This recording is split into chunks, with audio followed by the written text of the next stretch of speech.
Today we're here at the Rare Tea Company in central London. Last week we took a deep dive into the world of specialty tea with Henrietta Lovell, the Rare Tea Lady. She has single-handedly pioneered and revolutionised the tea industry. And we got deep into the perspective of tea and how it's looked upon with very low value. And we were questioning, how do we make it more beautiful? How do we make it desirable? And so today we've invited the world's best bartender, Ryan Chetiyawardana, also known as Mr. Lyan. And Ryan happens to be one of our very, very good friends. So yeah, here's to Changing Tea.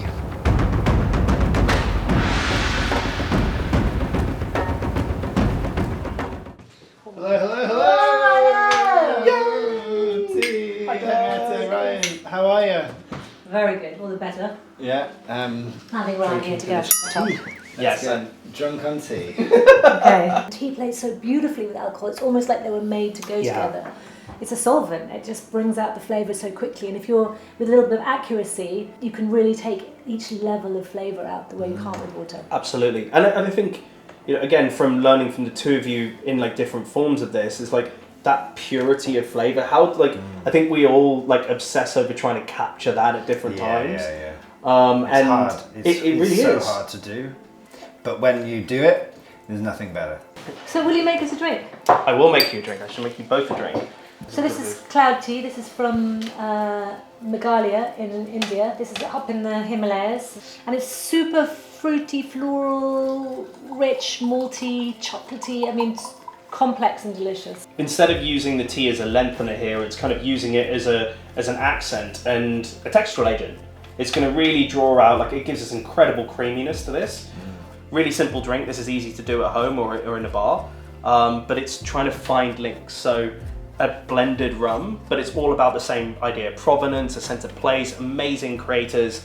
Well, I'll tell you, so she's Lyan, the farm is called Lacrosse, and she is a woman tea maker, and not just a tea, but she owns the farm, which is very rare. It's taken on that amazing colour. This has got loads of tropical notes. It's kind of grassy and bright. I'm going to make you each a little highball. It's a Haitian rum, but it's a blend of 4 different rums that are all very much in a similar fashion, about people who are connected to the land. It's all sugar canes that are not, you know, grown with any pesticides. They're very transparent about how they're made.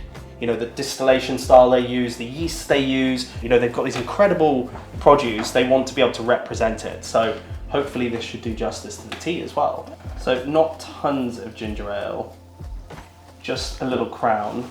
So it's... Crown, I love that. I want a crown, ginger ale. Cheers, this is delicious. Here's the amazing thing. Oh yeah. Tea is a leaf. Leaves, it's a plant, it has carbohydrates in it, and the first thing that comes out when you use alcohol is the carbohydrates.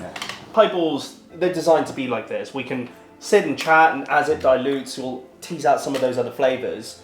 But what's special about using the tea is that grip on the end. You know, if you have like a normal gin and tonic or rum and ginger ale, it's clean, it's nice, and it evaporates off. This holds on your palate. Obviously there's some of that kind of spice in the ginger ale, there's lots of fruitiness and tropical notes in the rum, but everything's tied by the tea. In that vein, I'm going to do a play on a similar version of this. This was a drink from the second book, which you were both in referenced in lovely lots of ways, is a thing I call the cupboard cocktail. Nice. So I always have jam because it's stable, have it in the fridge, and I have a sweet tooth, so I have lots of various jams.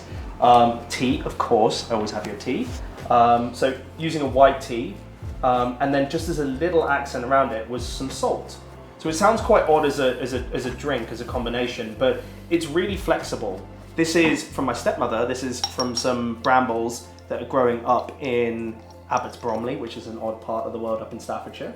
But lovely bramble jam, a little pinch of salt, and then we are going to lengthen it with our cold brew tea, which you have helped me with. So we have some white tea. Keeping the Malawi Atlas theme going. I originally did this with a raspberry jam because I love raspberry jam.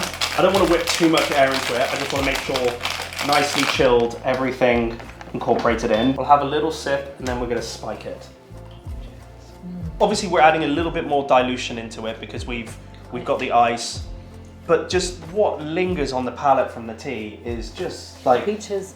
This is an interesting boozeless drink. It's complex, it feels adult. We've got amazing teas from an incredible producer. It would be a shame to be able to just chuck something in it that wasn't paying homage to that. So we've got an incredible Blackberry Odavi.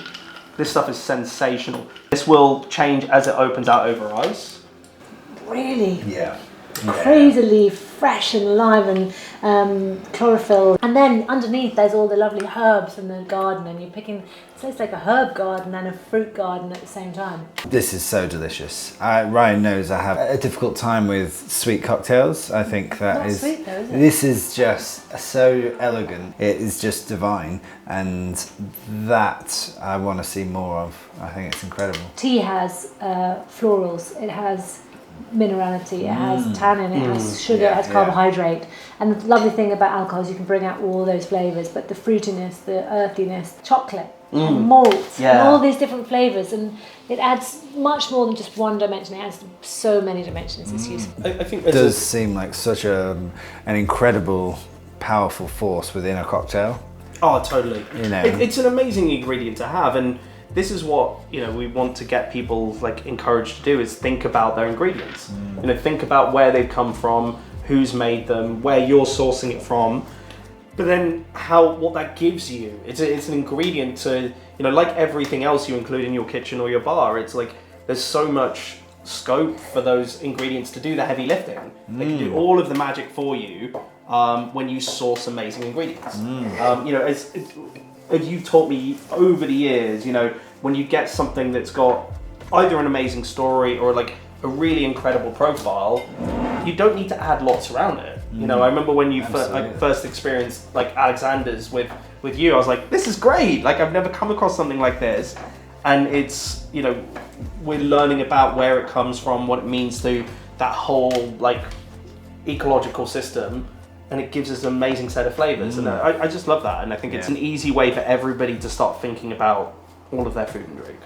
If I was a bartender, a mixologist, and I would consider this treasure trove of teas on this wall like a secret weapon, because it doesn't, I don't know, maybe I don't drink enough cocktails, but like don't see enough of these flavours in cocktails. 100%. Like, and I completely agree, and I don't think people are using the breadth of what, like, this is essentially one plant giving us such an arsenal of flavours, textures, different opportunities and routes to be able to make delicious things. Absolutely. And bringing that natural sweetness coming from...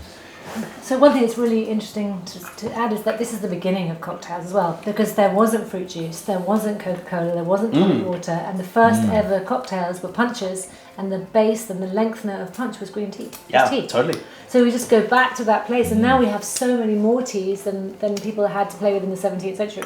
Cossaret martini. This is fun because I've actually had the pleasure of being able to drink martinis with both of you. It's one of those ones where you're like, oh, at first nose you get this flavour, and then it reminds you of something and it takes you somewhere else, and it's really bonkers. You can just make this really simply, you make it a la minute, it's the perfect thing you want to be able to do for a martini.